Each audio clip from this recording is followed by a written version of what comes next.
A fonte não precisa perguntar pelo caminho. Um livro de consulta. Quinta edição. Autor Bert Hellinger. Editora Atma. Capítulo 2. Sentimentos. Introdução. Existem sentimentos através dos quais podemos reconhecer algo e existem aqueles que impedem a compreensão. Existem sentimentos que possibilitam soluções, por exemplo, o amor, e aqueles que impedem as soluções, por exemplo, o ódio. Por isso, é muito importante para a compreensão e para a solução diferenciar os sentimentos. Escrevi sobre a diferenciação dos sentimentos em muitos de meus livros, em alguns também particularmente sobre sentimentos especiais. Por exemplo, em Ordens do Amor, sobre diferentes tipos de raiva, ciúme, indignação, sentimento básico, o que leva à alegria, e sobre a compaixão. Em Constelações Familiares, sobre a inveja, a raiva, o triunfo, o ódio, o medo e a depressão. E no livro No Centro Sentimos Leveza, sobre a felicidade. A diferenciação dos sentimentos. Eu diferencio 4 tipos de sentimentos. O primeiro é o sentimento primário, isto é, um sentimento que resulta da situação imediata e é condizente a ela. Quando a mãe morre e a criança é dominada pela dor, chora e soluça, isto é, então, um sentimento primário. É condizente com essa situação. Os sentimentos primários são frequentemente intensos, mas de curta duração. Assim que nos entregamos totalmente a eles, logo desaparecem. Eles são atentos e direcionados para fora. Por exemplo, a criança chora de olhos abertos nesse tipo de tristeza. Olha para a mãe morta e soluça de olhos abertos. Se alguém fecha os olhos, então se encontra, via de regra, num outro sentimento. Isto é, então, um sentimento secundário. O sentimento secundário é um substituto para a intensidade do sentimento primário. Os sentimentos secundários também são desfrutados. Nós os seguramos firmemente, porque servem para impedir a ação. Por isso, um terapeuta nunca deve se ocupar de um sentimento secundário. Tão logo se ocupe disso, o cliente prova que o terapeuta não pode ajudá-lo. O sentimento secundário quer impedir a ação. Trabalharia com o cliente somente depois que ele saísse do sentimento secundário e voltasse ao sentimento primário. Os sentimentos primários estão sujeitos a um comando interno. Por isso, quem se encontra no sentimento primário nunca precisa se envergonhar. No sentimento primário, os outros sentem com ele. Essa compaixão também nos torna fortes, embora estejamos nessa compaixão com os outros. Isso não nos rouba nada. Pelo contrário, em face de sentimentos secundários, nos sentimos impotentes e também zangados. Sentimos-nos usados. Através de sentimentos secundários, uma pessoa atrai a atenção para si. Através de um sentimento primário, ninguém atrai a atenção para si. Entramos com ele numa situação na qual sentimos compaixão, mas mesmo assim permanecemos centrados em nós mesmos. Nos sentimentos secundários é o contrário. Por isso, nos sentimentos secundários, vale o seguinte: jamais interferir. O critério principal para reconhecer se é um sentimento secundário são os olhos fechados. O sentimento secundário segue uma imagem interna, não a realidade. Precisa-se fechar os olhos, porque ele retira sua força de uma imagem interna. Quando se quer ajudar alguém a sair de um sentimento secundário, devemos fazê-lo abrir os olhos. Dizemos, por exemplo, olhe para mim. De repente, vê-se que sua fisionomia se clareia e está, então, num sentimento primário. Isto é, muitas vezes, totalmente diferente quando comparado com o sentimento secundário. Muitas vezes ele, então, ri, em vez de chorar ou ficar triste, quando antes estava furioso. O terceiro tipo são sentimentos adotados. Os sentimentos alheios, por exemplo, como efeito de uma identificação. Podemos ver isso frequentemente nas constelações familiares. Uma pessoa se liberta deles quando se torna claro de quem ou para quem ela assumiu esse sentimento. Por trás do sentimento adotado atua geralmente o amor primário, mas nós o alcançamos somente quando a identificação foi anulada. A identificação impede que eu veja a pessoa com a qual estou identificado. Ela não pode aparecer como outra à minha frente, porque através da identificação sou como ela. Se eu tivesse identificado com o irmão de meu pai, então sentiria como ele e não poderia vê-lo, porque na identificação sou como ele. Mas, tão logo ele se coloque à minha frente, posso olhar para ele, respeitá-lo e amá-lo. Através disso, a identificação fica anulada. O quarto tipo de sentimento denomino de metassentimentos ou sentimentos intrínsecos. São sentimentos superiores. Na verdade, são sentimentos sem emoções. São forças puras para a ação. Quando alguém é confrontado com situações comoventes, vai a esse metanível. Por um lado, parece algumas vezes insensível, mas está totalmente centrado. Vivenciamos aqui tais destinos que nos tocam profundamente, que nos levam consigo em todos os sentidos, como compaixão e também como recordação. Na verdade, isso é natural, isso é humano, humilde e bom. Entretanto, o terapeuta precisa se retrair. Por isso, vai a um nível superior. Ele se expõe, por assim dizer, ao todo e fica atento para que siga bem. Por isso também precisa manter-se centrado, não pode sucumbir ao sentimento. O terapeuta fica acima do sentimento, isso é importante. Entretanto, não precisa envergonhar-se quando as lágrimas lhe rolam nessas situações.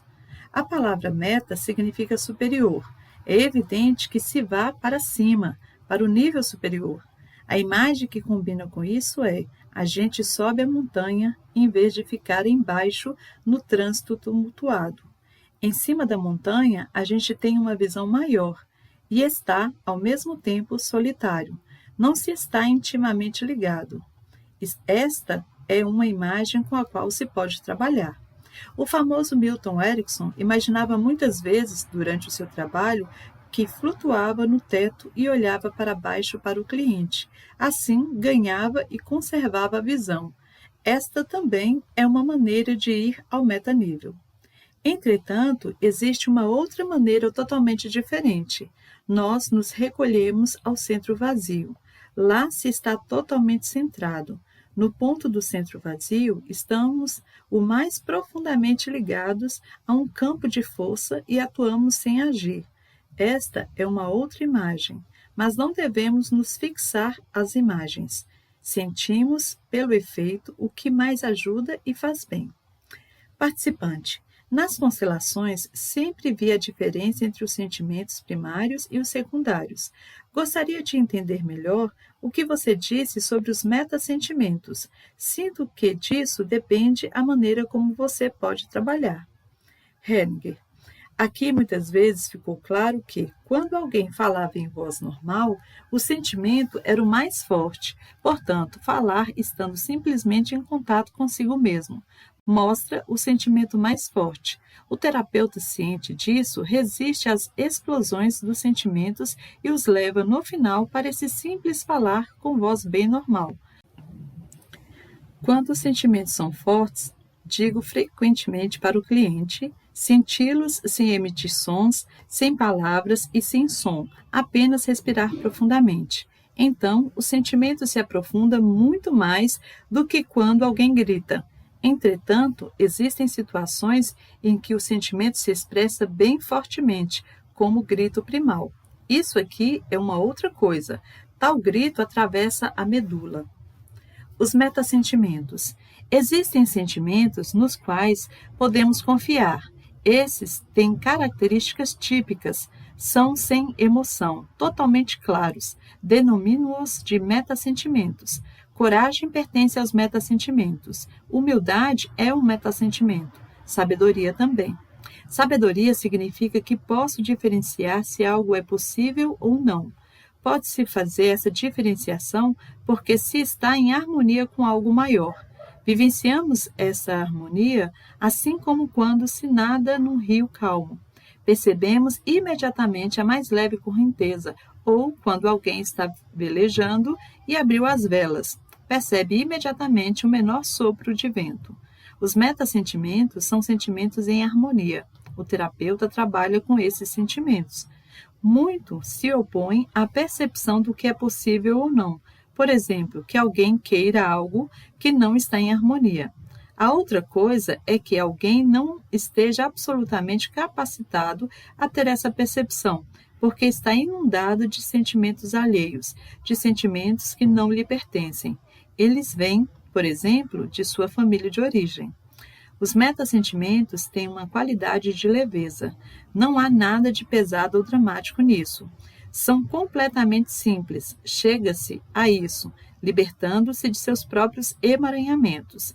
Nas constelações familiares, pode-se vivenciar como libertar-se disso. Muitos sentimentos são causados pela consciência. Consciência significa que me oriento pelo que me assegura o pertencer à minha família. Portanto, consciência tranquila significa que estou em consonância com aquilo que é válido na minha família, de modo que possa pertencer a ela. Má consciência significa que reajo com medo ante a perda do meu direito de pertencer. Quem está preso a esse medo não pode perceber os leves movimentos dos metassentimentos. Uma criança, por exemplo, não consegue isso, porque ainda é totalmente dependente de outros sentimentos. Raiva, desespero, amor. Sentimentos intensos como raiva originam-se frequentemente num ponto em que um movimento foi interrompido precocemente, no qual a criança não pôde prosseguir. Essa raiva protege a criança da dor do amor. É somente o outro lado do amor. Se eu, na terapia, deixo que se expresse a raiva, repito aquilo que aconteceu outrora, porque o movimento em direção ao pai ou à mãe permanece interrompido. A experiência é repetida, mas não fica resolvida com isso. Através dessa raiva, nós nos colocamos ilusoriamente acima de nossos pais. Alguns dizem em tal exteriorização de sentimento ao pai ou à mãe: eu mato você. Acreditam então, em primeiro lugar, que o fizeram e, em segundo lugar, que com isso teriam alcançado algo. Não alcançaram nada com isso. Frequentemente, se castigam por isso. Quando na terapia alguém quer ficar com raiva dessa forma, eu o paro, porque a raiva é nesse momento um sentimento de defesa. Quando ele, então, não pode mais expressar a sua raiva, chega a uma ligação com os sentimentos que estão por trás disso, isto é, com o amor e a dor. Esses sentimentos estão ligados. Esse amor é muito mais doloroso que a raiva. É o sentimento mais doloroso que existe, pois é vivenciado junto com a sensação de total impotência. Quando expresso a raiva, nego a minha impotência. Não a sinto de forma nenhuma. A palavra decisiva nesse ponto é que a pessoa atingida diga: por favor, vocês sentem a força aí, em contraposição ao acesso de raiva? Papai, por favor. Mamãe, por favor. Que força está contida aí e que dor. Existem situações nas quais uma criança se sentiu abandonada, talvez por engano, tenha sido deixada em algum lugar. Então ela vivencia um desespero. Quando deixo expressar na terapia esse sentimento de desespero, tem um bom efeito. Não são defesas do sentimento vivenciado por ter sido abandonado, mas correspondem exatamente a ele. E isso ajuda então. O ódio. O ódio nos prende ao agressor.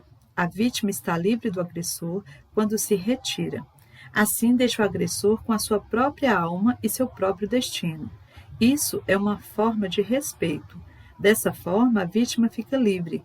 Esse afastamento do agressor e daquilo que fez para o centro vazio, assim denomino isso, dá força e, de vítima, nos transformamos em protagonistas. Mas aqueles que perseguem e ficam indignados, os moralistas e os inocentes são, na alma, criminosos. As suas fantasias violentas são frequentemente piores do que os atos dos agressores.